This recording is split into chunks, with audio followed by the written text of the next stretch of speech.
constituency. Mr. Speaker, sir, I'm from Abia State. Mr. Speaker, I'd like to thank my colleague, Honorable Chika, for bringing this motion to the floor.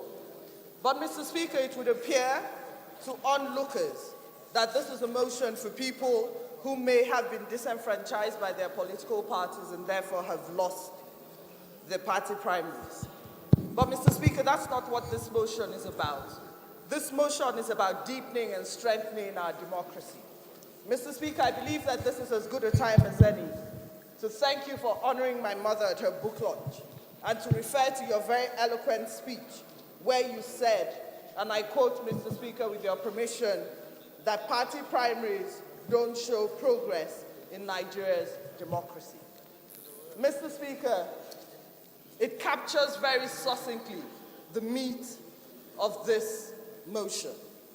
And for me, Mr. Speaker, sir, in a conversation with a friend of mine, he said to me that Nigerian democracy is like an aircraft that took off in bad weather. It flew, took off to a very shaky start, and before it could reach cruising altitude, it lost pressure and the plane started to come down. Mr. Speaker, from 1999, we called our democracy a nascent democracy. Then it became a fledgling democracy, and then we referred to it as our democracy. But democratic processes are all about the electoral processes, from the party primaries up until the elections. Every day we talk here about strengthening and deepening our democracy, but lawyers know that you can't build something on nothing. If the process that throws up our leadership is flawed, then the argument that Nigerians always make that the bane of our country is leadership and corruption is so true. Mr. Speaker, sir, the leadership that we have, in the words of Jimmy Carter, he said, a leadership is as good as its people, and people will get the leadership they deserve. But the question is, do we deserve the kind of leadership we have as a country? We are complicit when we're quiet. We're complicit when we don't shout about the type of leadership that we have. The leadership is not because that's what we deserve. It's a consequence of our corruption. A corrupt system that throws up the leadership that unfortunately Nigeria is saddled with. And Mr. Speaker, before I came to this motion, I took time out to find out the definition of corruption.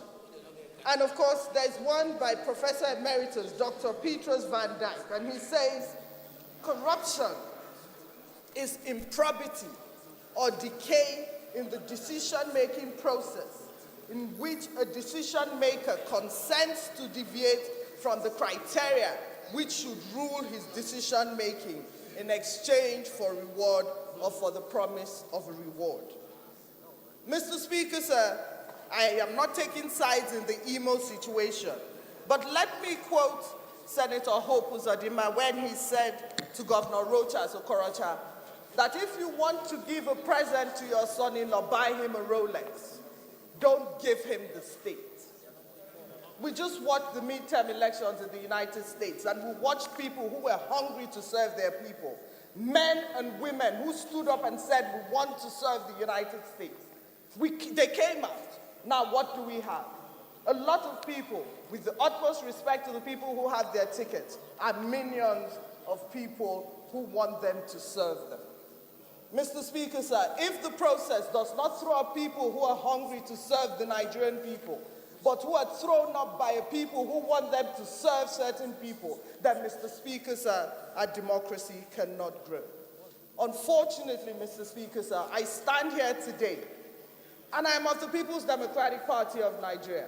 We pride ourselves about being the Democratic Party of Nigeria, but, you know, Mr. Speaker, as a woman, we always say, and the PDP Constitution captures it, that there shall be 35% affirmative action. 51% of the population deserves at least 35% representation. The numbers in the House of Reps have dwindled for women. Political parties must respect their constitution. We must throw up leadership that owes the Nigerian people. If the political system that throws up the leadership of this country is flawed, Mr. Speaker, I do not believe that our democracy will be stronger from 2019. I hope that my colleagues who stand up to speak do not look at this motion as an indictment on the people who have come out on the other end of a flawed political system, but they look at it as a fact. Mr. Speaker, in a lot of the constituencies, and I look at a lot of them, there were so many guns involved in this primaries. What is a coup, Mr. Speaker, sir? A coup is wresting democratic governance through the barrel of a gun. So we say that a lot of these elections were elections. Mr. Speaker, sir, they were coups.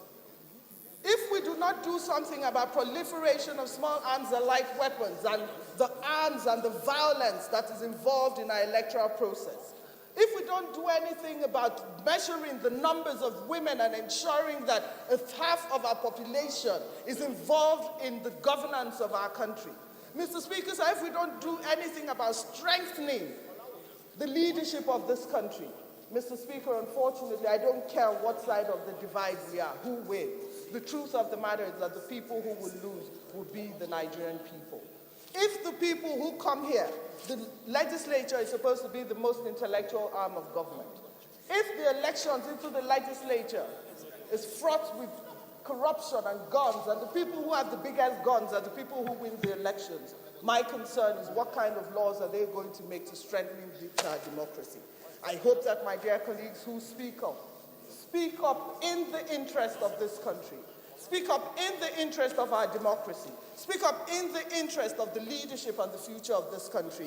I so submit. Thank you.